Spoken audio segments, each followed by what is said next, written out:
next, and this is where authorities continue with the verification process of suspected illegal miners who were arrested at a disused mine shaft in Stilfontein this week.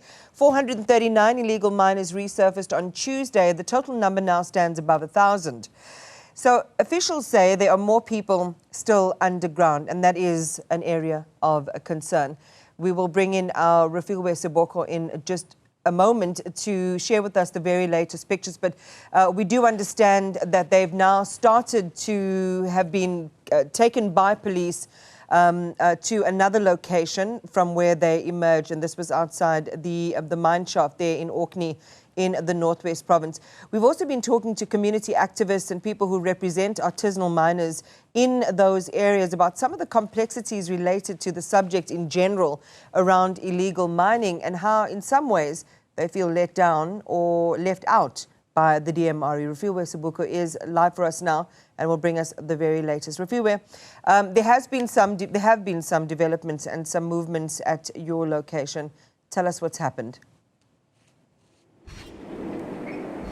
Indeed, Iman, there really has been some development here just outside the Margaret shaft in Stilfontein. You remember that some of the suspected illegal miners, I should say, that have been stationed here at this the shaft here with their details, or the process of verification of their details is still ongoing. But we just saw a truck that came in just a few minutes ago has also even left. We understand that those suspected illegal miners are now then being taken to correctional service facilities. Some of them, that is after the court processes would have been completed. Some of them, we know that they are charged with, amongst others, contravention of Immigration Act as a result of being in the country undocumented. We know that majority of them that have been arrested are from Mozambique, Zimbabwe. We know that there's one also from Malawi.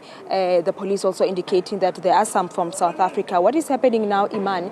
We've seen the officials, they've been called as per number, not in numerical order though, but then it speaks to also the number of people that are still here. You can see that it's just a limited of them compared to the number that we had seen yesterday when we left here, even the number that we saw when we got here in the morning as a result of the truck, that police truck, seeing it had loaded some of them and taken them to the correctional services facilities. That is after the court processes would have been completed. Just yesterday we had received the feedback, or rather an update about 55 of them that have now been deported, or rather sent to Lindela and waiting to be deported to their country of origin, be Mozambique, Zimbabwe, amongst other countries. A bit of complexity you did indicate there in terms of, just as you think that, like today, we had informed that there's a possibility that more illegal miners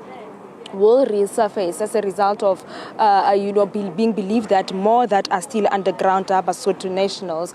But we are seeing that, it's relatively calm, or rather also quiet this side. We're not even seeing a lot of police officers like we've done in the previous days. We're not seeing a lot of SANDF members as well, even officials from the Department of Home Affairs today. We have not seen that, number of officials that we had seen in the couple of days, but we have been here throughout, and we have not also seen any other miners resurfacing. But this is as the Operation Vala Umgodi continues in trying to combat the illegal or the illicit mining activities that are said to be really crippling the country, the country's economy as a result of illegal miners. Some of the minerals that are being taken from the soil, precious minerals that are money that is not being accounted for by SARS, these minerals taken to other countries, and South Africa not benefiting from them.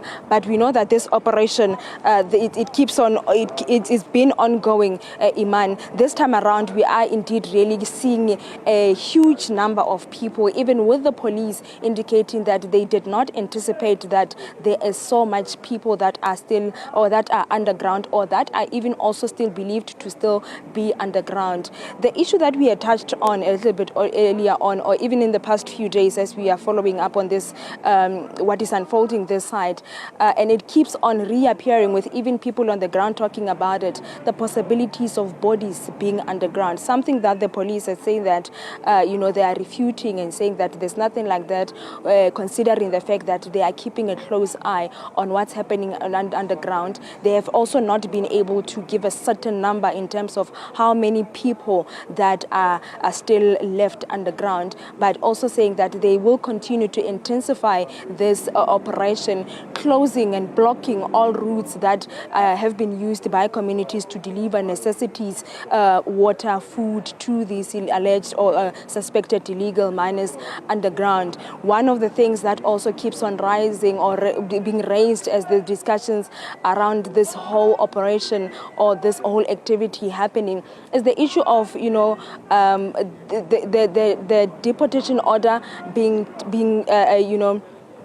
done, and then seeing the process of those that are not from South Africa being sent to their country of origin, to say that it looks like it's something that keeps on reappearing or that keeps on reoccurring, because it's not the first time we have been following incidents of illegal miners, and after they have went through all that processes, court processes, being charged, and also some of their charges being withdrawn, and therefore they get to be deported to their country. But with the police are saying that this operation is yielding positive results because they've seen that they've been able to arrest people, charge them, and others are still detained at this particular moment. Refiloe Seboko, certainly one to watch there, and we'll watch it as well as it continues in court.